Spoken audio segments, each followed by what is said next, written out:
Welcome back to Perspectives. Thanks for staying with us.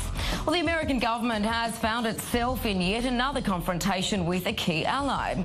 This time, it's Turkey. Turkish President Tayyip Erdogan isn't happy about a decision by the US Embassy to stop all regular visa services in Turkey amid a boiling diplomatic row.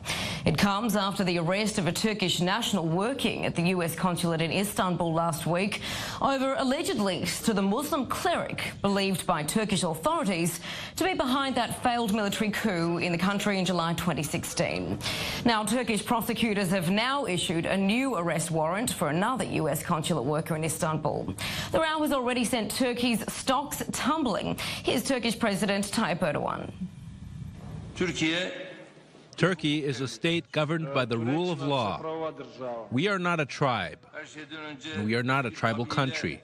Whatever document the United States published, a similar document will be immediately published and applied to them based on the principle. Meantime, Turkey is also ramping up its involvement in the Syrian conflict. Turkish forces have now been deployed across the border into Syria's Idlib province to aid anti-regime rebel groups. Now, a quick look at a map here of the latest de-escalation zone agreed upon by Turkey, Syria, Iran and Russia, but it's now mostly controlled by Hayat Tahrir al-Sham, an extremist group linked to al-Qaeda, which is not party to the ceasefire deal.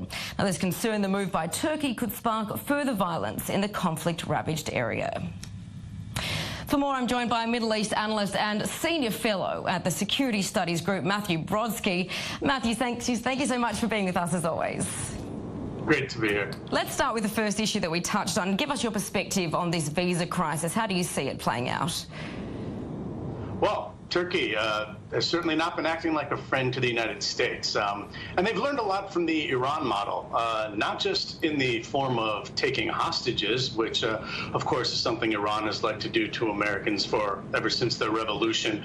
But we should look at the fact that both Iran and Turkey are authoritarian governments, both Islamist, though different strands of Islam. Both, I'm sure, would like to take over the Middle East in their own rights, and both have everything hidden behind this false veneer of democracy.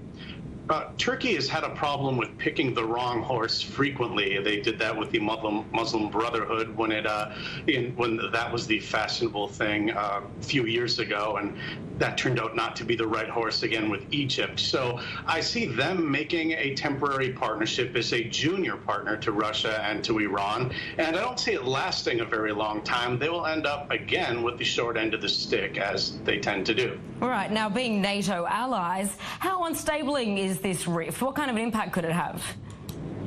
A NATO member that purchases major defense weapon systems from Russia and exercises with China, no less, and has helped Iran escape sanctions to the tune of billions of dollars. Yeah, it destabilizes the situation as far as the United States having an ally it can depend on, and of course the fact that the U.S. is working with the Kurds is,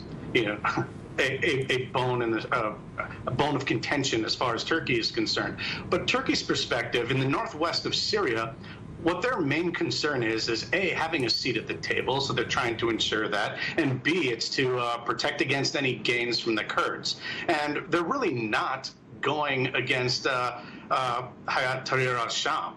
They're basically been working with them in some parts, and again, that's what Turkey does. They play a double game. So really, it's a mess in northwestern Syria. This makes it more of a mess, but, you know, it's already a mess. Right, and to that point, looking at Turkey's decision to send more troops into Syria, and you've touched on this very complex battle here, does this almost see Russia somewhat teaming up with Turkey, in a way kind of frame them as I suppose you could say, inadvertently supporting the rebels? Yeah, but like both sides have at differing points. That's the bizarre part here, is that they're at war and not at war with certain people, and it's the same for Assad, who actually supported ISIS at some point in different factions of it when it suited his desires and his war aims. So yeah, they're trying to figure out a way. It's weird because it's like a battle that they're in the middle of, that they're only kind of fighting. And in the midst of all of this, of course, the Islamists are the ones who have their own idea of what they want. And yet again, they've split off from HTS and have formed a new group called Jamaat Ansar al-Furqan fi Bilad al-Sham. Again, these are all words that we've heard in different orders for different terrorist groups, but these are al-Qaeda loyalists and originalists, so to speak. And they're the ones who are saying, no, we're not going to have any of this teaming up with Turkey or any of these other groups. Let's wage the jihad. That's the situation in northwest Syria, and it's not under Assad's control. Sure, and just briefly before we go out for a break, could this not backfire for Turkey? I mean, looking at the refugee crisis, for example, if the United States decide to conduct, a mission inside of Idlib? Well, for one, I don't think the United States will do anything in Idlib or team up with Russia. They pulled out their CIA program. But one thing I would say you can bet on in the Middle East is that Turkey will end up having made another mistake. That's simply what they do. Oh, Matthew Brodsky, as always, thank you so much for that insight there. Thank you. All right, we're going out for another break, but stay with us.